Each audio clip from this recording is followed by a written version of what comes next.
अस्सलाम वालेकुम। कैसे हैं आप लोग? ठीक हैं? इस वीडियो के अंदर हम डिस्कस करेंगे ह्यूमन राइट्स की हिस्ट्री के बारे में। इसकी ब्रीफ हिस्ट्री देखेंगे कि ह्यूमन राइट्स की ब्रीफ हिस्ट्री और ओरिजिन क्या है। और दूसरा, अगर ये सवाल एग्ज़ाम के अंदर आता है तो आपने यही चीज़ें छापनी हैं।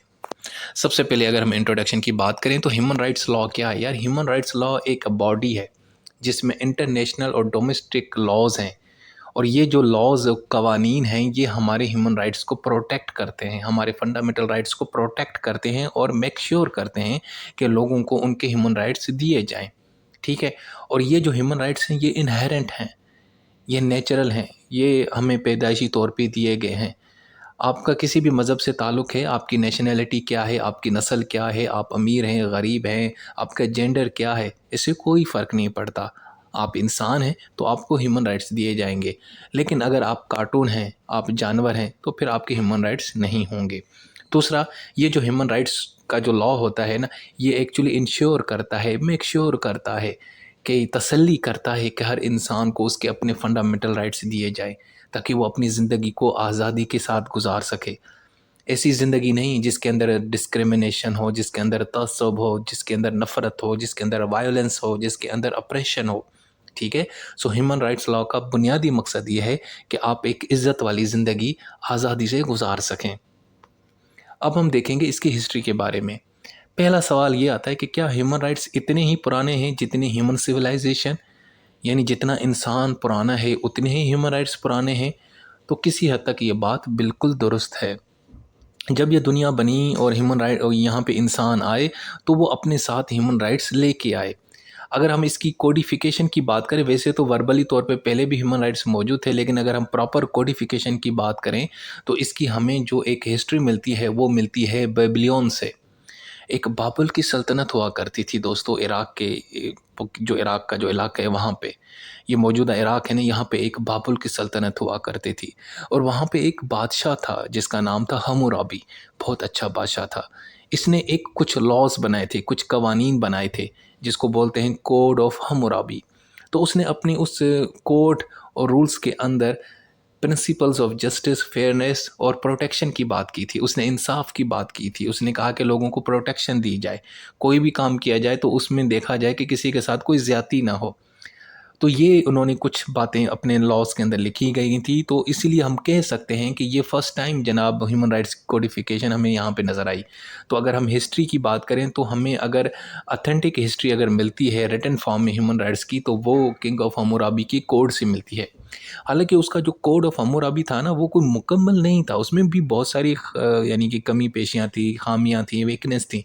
लेकिन फिर भी यार, फिर भी एक यानी कि हमें इसका पता चलता है कि फ़र्स्ट टाइम किसी ने कुछ रूल्स रेगुलेशन को रिटन फॉर्म में दर्ज किया, कोडिफ़ाई किया। हालाँकि उसमें बहुत सारी ह्यूमन राइट्स जो है ना मिसिंग थे, जिस तरह के freedom of opinion, prohibition of torture, इन ये सारी जो चीज़ें थी नहीं थी।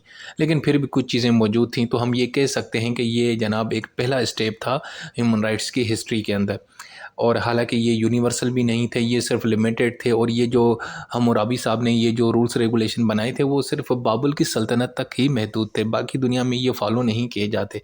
जबकि हम ह्यूमन राइट्स की जब डेफ़िनेशन पढ़ते हैं वो तो यूनिवर्सल थे ना, लेकिन ये हम्मुराबी साहब ने सिर्फ़ अपने इलाके के अंदर ही इनको यानी कि इम्प्लीमेंट किया था।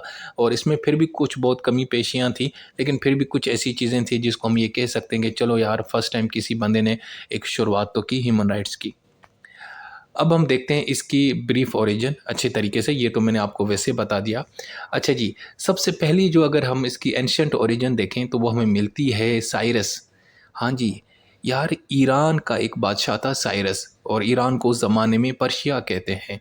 उसने जनाब फर्स्ट टाइम ना एक ह्यूमन राइट्स का चार्टर जो है ना वो इशू किया, ह्यूमन राइट्स के कुछ रूल्स रेगुलेशन बनाए जिसको साइरस सिलेंडर कहते हैं। हाँ जी, एक सिलेंडर था मिट्टी का बना हुआ, उसके ऊपर उन्होंने जनाब अपनी उस वक्त जो उनकी लैंग्वेज थी अकाडियन लैंग्वेज, उसके अंदर उसने जनाब ह्यूमन राइट्स के बारे में बताया कि ये राइट्स हैं, इनको आपने फॉलो करना है।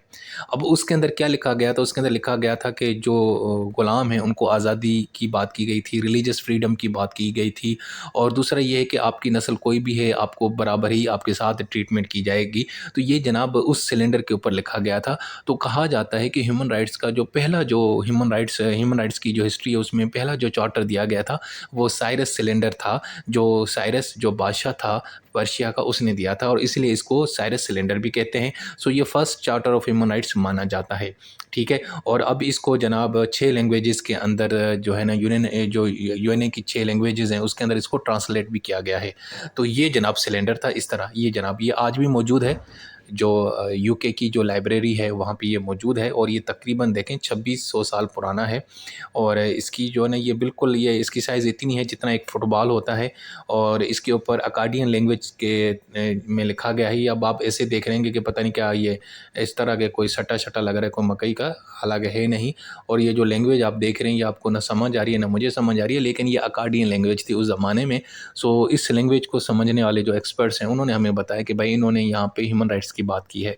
ठीक हो गया जी। सो ये हमारी ब्रीफ हिस्ट्री यहाँ से शुरुआत होती है। उसके बाद जनाब 1215 में मैग्ना कार्टा आया, हमारा फेवरेट टॉपिक। मैं पहले भी इसके ऊपर एक कंप्लीट वीडियो बना चुका हूँ कि 1215 में यूके का जो किंग था, किंग जॉन, वो उसने बड़ी ज़्यादतियाँ की थी। वो बस हर दूसरे दिन ना फ्रांस के साथ लड़ाइयाँ करता था। तो फिर वो अपने जो उसके नोबल्स थे, अमीर ज़ादे जो वज़ीर मशीर जो नवाब थे, ये जो चौधरी थे वडेरे थे, उनसे ना ये टैक्स लेता था। उन्होंने कहा यार ये क्या तू हर दूसरे दिन फ्रांस के साथ लड़ाई करता है, पैसे हमसे लेता है। तो फिर इन्होंने आके जनाब इसके खिलाफ बगावत की और उससे एक मैग्ना कार्टा, एक चार्टर जो है ना साइन करवाया, रूल्स रेगुलेशन बनवाए। तो उसमें उन्होंने कहा कि भाई अब जो किंग है ना वो भी कानून के ताबे होगा, यानी king was subject to law, ठीक है ना। तो ये फर्स्ट टाइम तो ये जो मैग्ना कार्टा था तो इसने भी एक हमें शुरुआत दी ह्यूमन राइट्स की कि यार इवन के जो बादशाह है ना वो भी कानून के सामने जवाबदेह है। उसके बाद पिटिशन ऑफ राइट 1628, जनाब यूके पार्लियामेंट ने 1628 के अंदर एक लॉ बनाया था जिसके अंदर उन्होंने जो मोनार्की की जो पावर थी उसको कम किया था। जो मोनार्की यानी जो किंग क्वीन था ना उसकी जो पावर थी वो अनलिमिटेड थी, उसको लिमिटेड कर दिया। और दूसरा ये है कि जो वहाँ के यूके के जो शहरी थे उनके राइट्स के बारे में बात की, ठीक है। तो ये एक पिटिशन ऑफ राइट ये कानून आया। उसके बाद फिर उन्होंने एक और लॉ बनाया था बिल ऑफ राइट्स के नाम से 1689 के अंदर, जिसके अंदर ये कहा था कि जो एग्जीक्यूटिव के जो पावर्स हैं यानी कि जो सरकार है उसकी जो पावर्स हैं उसके ऊपर ज़रा थोड़ा बहुत लिमिटेशन लेके आई, और जो लोगों की जो इंडिविजुअल राइट्स हैं यानी आपकी जो फंडामेंटल राइट्स हैं जो ह्यूमन राइट्स हैं उसको प्रोटेक्शन की बात की गई थी। खैर उसके बाद फिर जनाब इनलाइटनमेंट का एरा आया जब यूरोप के अंदर तरक्की आई, और बड़े ज़बरदस्त किस्म के फ़िलासफ़र जैसे जॉन लॉक, रोसे, इन्होंने अपनी थ्योरीज पेश की जैसे नेचुरल राइट्स। तो इन्होंने भी ह्यूमन राइट्स को मज़ीद प्रोमोट किया, उसकी बात की। उन्होंने अपनी जो थ्योरीज पेश की, अपना जो फ़लसफ़ा दिया उसके अंदर उन्होंने राइट्स टू लाइफ, लिबर्टी और प्रॉपर्टी की बात की। उन्होंने कहा कि हर इंसान जो है ना उसको हक़ दिया जाए कि वो अपनी ज़िंदगी इज़्ज़त से गुजारे, उसको आज़ादी हो और उसकी जो प्रॉपर्टी है वो अपनी प्रॉपर्टी को यूज़ कर सके, ठीक है। तो ये डिफरेंट चीज़ें डेवलपमेंट हुई, ठीक है। और उसके बाद फिर जना मॉडर्न एरा शुरू होता है। उसमें जो सबसे पहली जो डेवलपमेंट आई थी वो अमेरिका की तरफ से आई थी कि अमेरिका ने क्या किया 1776 के अंदर एक डिक्लेरेशन बनाया था जब वो जो ब्रिटिश से जब आज़ाद हुआ था। जब ये पता है आपको अमेरिका के ऊपर भी ना यूके ने पहले हुकूमत की थी। ब्रिटिश राज जो हमारे ऊपर हुकूमत करते थे सब कॉन्टिनेंट के ऊपर, वो अमेरिका में भी उन्होंने वहीं पे हुकूमत की थी और अमेरिकन लोग उनके ग़ुलाम होते थे। तो खैर बाद में फिर अमेरिका की जो रियासतें हैं, कॉलोनीज़ हैं, उन्होंने बगावत की और आज़ादी हासिल की। तो उन्होंने बाद में फिर एक डिक्लेरेशन बनाया और उसमें भी उन्होंने कहा कि जितने भी इंडिविजुअल्स हैं उनको लाइफ, लिबर्टी और हैप्पीनेस की जो है ना वो ज़िंदगी दी जाए, उनको ज़िंदगी गुजारने का राइट दिया जाए कि वो अपनी आज़ादी के साथ ज़िंदगी गुजारें, क्योंकि उससे पहले वो ब्रिटिश हुकूमत कर रहे थे तो उन्होंने पाबंदियाँ लगाई हुई थी। तो और साथ में जो किंग जॉर्ज III था उसके ख़िलाफ़ जनाब उन्होंने अपनी शिकायतें बताई कि आपने हमारे साथ बड़ा जुल्म किया, ज़्यादती की, आपने हमें ह्यूमन राइट्स नहीं दी। सो ये जो डिक्लेरेशन बनाया गया था 1776 के अंदर अमेरिका ने ना, तो वहाँ पर भी जनाब इनडायरेक्टली ह्यूमन राइट्स की बात की गई।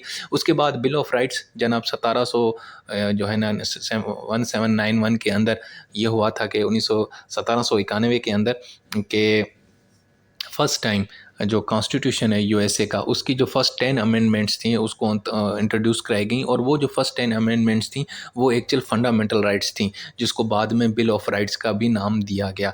इसमें कौन से फंडामेंटल राइट्स थे, यानी फ्रीडम ऑफ स्पीच थी, फ्रीडम ऑफ रिलीजन था, फेयर ट्रायल का राइट्स, यानी वो सारे फंडामेंटल राइट्स जो पाकिस्तान के कॉन्स्टिट्यूशन में मौजूद हैं, जो भारत के कॉन्स्टिट्यूशन के अंदर मौजूद हैं, वही फंडामेंटल राइट्स जो है ना वो बिल ऑफ राइट्स की फॉर्म के अंदर पहली 10 अमेंडमेंट के अंदर इंट्रोड्यूस कराए गए थे अमेरिका के कॉन्स्टिट्यूशन के अंदर। और ये जो फंडामेंटल राइट्स थे ये भी ह्यूमन राइट्स ही कहलाते हैं। अच्छा जी, उसके बाद फ्रांस के अंदर एक इनकलाब आया फ्रेंच, तो उन्होंने भी अपना एक डिक्लेरेशन बनाया 1789 के अंदर।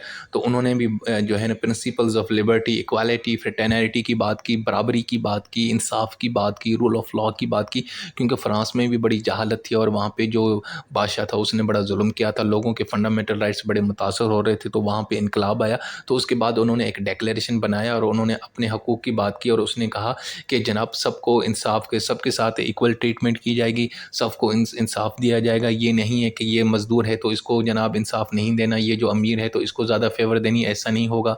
ठीक है जी। उसके बाद 19वीं सदी का ज़माना आता है। 19वीं सदी में बहुत सारी कंट्रीज़ ने जनाब जो ये जो स्लेवरी थी ना, जो लोगों को गुलाम करके ख़रीदो फ़रोख्त करते थे, उसके ऊपर उन्होंने बिल्कुल पाबंदी लगा दी। पहले तो अमेरिका ने, फिर आहिस्ता-आहिस्ता पूरी दुनिया में अब इंसानों की जो ग़ुलामी है, ख़रीदो फ़रोख्त है, उसके ऊपर पाबंदी है। तो ये भी जनाब एक ह्यूमन राइट्स की हिस्ट्री के अंदर एक अहम जनाब इवेंट माना जाता है। उसके बाद जनाब वर्ल्ड वार टू आई थी।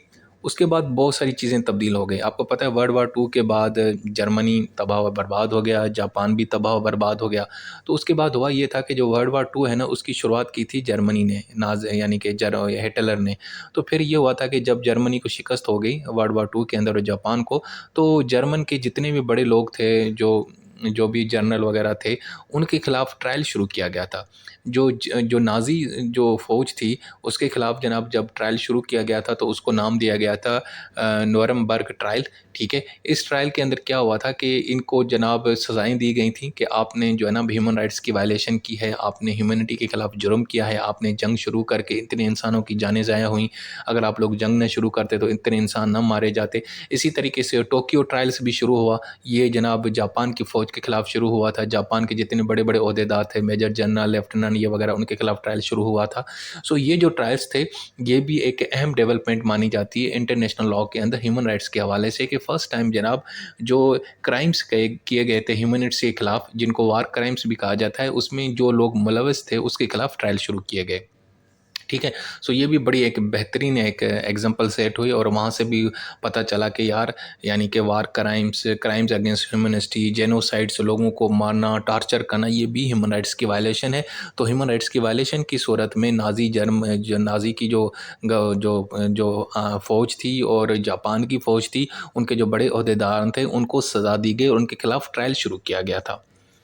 अच्छा जी, उसके बाद जब वर्ल्ड वार टू ख़त्म हुई, तो उसके बाद फिर बहुत ज़्यादा डेवलपमेंट हुई ह्यूमन राइट्स के अंदर, नई-नई चीज़ें बनना शुरू हुईं। उसमें सबसे पहली जो डेवलपमेंट हुई थी 1948 के अंदर, आपको पता है यूएनए ने एक डिक्लेरेशन बनाया था, जो हम उसके पहले इस पे हम अपनी एक वीडियो बना भी चुके हैं, कि इन्होंने एक डिक्लेरेशन बनाया और उन्होंने कहा कि जनाब ये जो है ना आपके ह्यूमन राइट्स हैं। उन्होंने एक आउटलाइन बनाई कि ये ह्यूमन राइट्स आप लोगों को दिए जाएँ पूरी दुनिया के अंदर, और पूरी दुनिया को कहा गया कि जी आप अपने जितने भी कंट्रीज़ हैं उनको कहा गया, जो भी आप अपने मुल्क के अंदर ह्यूमन राइट्स बनाते हैं, आप काइंडली इस डिक्लेरेशन को ज़रूर फॉलो करें। उसके बाद उन्होंने मज़ीद जो है ना कुछ एग्रीमेंट बनाए, कवेनेंट्स बनाए। ठीक है। 1966 के अंदर 2 जनाब एग्रीमेंट किए गए थे, 2 ट्रीटी साइन की गई थी। एक था international covenant on civil and political rights और दूसरा था international covenant on economic, social and cultural rights. ये दोनों जो ट्रीटीज़ हैं, इसके ऊपर भी मैं अपनी डिटेल में वीडियोज़ बना चुका हूँ, तो इसको मैं मज़ीद यहाँ पे डिफ़ाइन नहीं करूँगा। उसके बाद फिर जनाब जो रीजनल ह्यूमन राइट्स कन्वेंशन बनाए गए, यूरोप ने अपने कन्वेंशन बनाए, अफ्रीका ने अपने बनाए, एशिया ने अपने बनाए, तो इस तरह भी मज़ीद यानी कि कन्वेंशंस और इंटरनेशनल ऑर्गेनाइजेशन बनना शुरू हो गई। अब जनाब क्योंकि अब देखें कि ग्लोबलाइजेशन हो चुकी है, अब पूरी दुनिया आपस में इंटरकनेक्टेड है, तो अब तो बहुत सारी एनजीओज़ और इंडिविजुअल्स जो है ना ह्यूमन राइट्स को जो है ना प्रोटेक्शन के लिए, प्रमोशन के लिए काम करते हैं। बहुत सारे लोग हैं जो ह्यूमन राइट्स की बात करते हैं, एजुकेशन की बात करते हैं। ठीक है। जो माइनॉरिटीज़ में लोग हैं उनकी प्रोटेक्शन की बात करते हैं। अब तो बेतहाशा convention, rules, regulation, declaration, laws बन चुके हैं। ठीक है। और मज़ीद बन रहे हैं। अब तो मज़ीद जनाब आपको जब से एआई का ज़माना आया है, तो अब तो मज़ीद ह्यूमन राइट्स की वायलेशन भी हो रही है, लोगों के खिलाफ फेक न्यूज़ लगती हैं, उनको उनको बदनाम किया जाता है, तो अब मज़ीद भी काम हो रहा है। तो दोस्तों ये थी ब्रीफ हिस्ट्री ह्यूमन राइट्स की। ठीक है। तो सबसे पहले मैंने शुरुआत की थी बाबर की सल्तनत से, कोड ऑफ हम्मुराबी, उसके बाद पर्शिया की हिस्ट्री, उसके बाद फिर मैग्ना कार्टा, फिर पिटिशन ऑफ राइट, फिर बिल ऑफ राइट्स, उसके बाद यूरोप में जो तरक्की का दौर आया, उसके बाद अमेरिका ने जब आज़ादी हासिल की यूके से, ठीक है, तो उन्होंने अपने कुछ रूल्स बनाए, फिर उन्होंने अपना कॉन्स्टिट्यूशन बनाया, उसके अंदर जो अपने फंडामेंटल राइट्स बनाए थे 10, जिनको बिल ऑफ राइट्स, ठीक है। उसके बाद फिर जनाब फ्रांस ने फ्रांस का जो अंदर इनकलाब आया, उन्होंने जो डिक्लेरेशन बनाया, फिर जनाब जो स्लेवरी थी उसको एबॉलिशन किया गया था वो, उसके बाद फिर वर्ल्ड वार 2 के बाद ये जो नाजी फ़ौज और जापान की फ़ौज के ख़िलाफ़ जो ट्रायल शुरू किए गए थे, ये भी एक अहम डेवलपमेंट माने जाते हैं ह्यूमन राइट्स लॉ के अंदर। और उसके बाद फिर वर्ल्ड वार 2 के बाद यूनाइटेड नेशन ने जिस तरह डिक्लेरेशन बनाई, कुछ लोगों को कुछ कंट्रीज़ के साथ ट्रीटी साइन की, ये सारा कुछ जो हम ऑलरेडी यानी डिस्कस कर चुके हैं। और उसके बाद अब तो बहुत सारी इन कन्वेंशंस बन चुके हैं, अब तो बहुत सारी इंटरनेशनल ऑर्गेनाइजेशन आ चुकी हैं ह्यूमन राइट्स को के ऊपर जो काम करते हैं, बल्कि हर मुल्क के अंदर बेतहाशा NGOs काम करती हैं, हर सब कॉन्टिनेंट के अंदर बहुत सारे जो इंटरनेशनल ऑर्गेनाइजेशन बन चुकी हैं। यानी कोई भी ऑर्गेनाइजेशन जो है ना वो ह्यूमन राइट्स के अलावा बगैर काम नहीं करती, ठीक है। इवन कि IMF भी अगर पाकिस्तान को कर्ज देता है तो वो भी सबसे पहले कहता है कि जी आपने ह्यूमन राइट्स को मेक श्योर करना है, ह्यूमन राइट्स को प्रोटेक्ट करना है, ठीक है दोस्तों। तो ये थी हमारी एक वीडियो, इसमें मैंने आपको एक्चुअली ब्रीफ हिस्ट्री बताई है, मैंने ज़्यादा कोई डिटेल में नहीं गया, और वैसे भी इतना टाइम भी नहीं हमारे ऊपर हम इसके ऊपर इतनी ब्रीफ में जाएं। तो ये एक ब्रीफ हिस्ट्री है, ब्रीफ इसकी ओरिजिन है ह्यूमन राइट्स की। तो बस ये था हमारा वीडियो। अपना बहुत सारा ख्याल रखें। Take care. अल्लाह हाफिज़।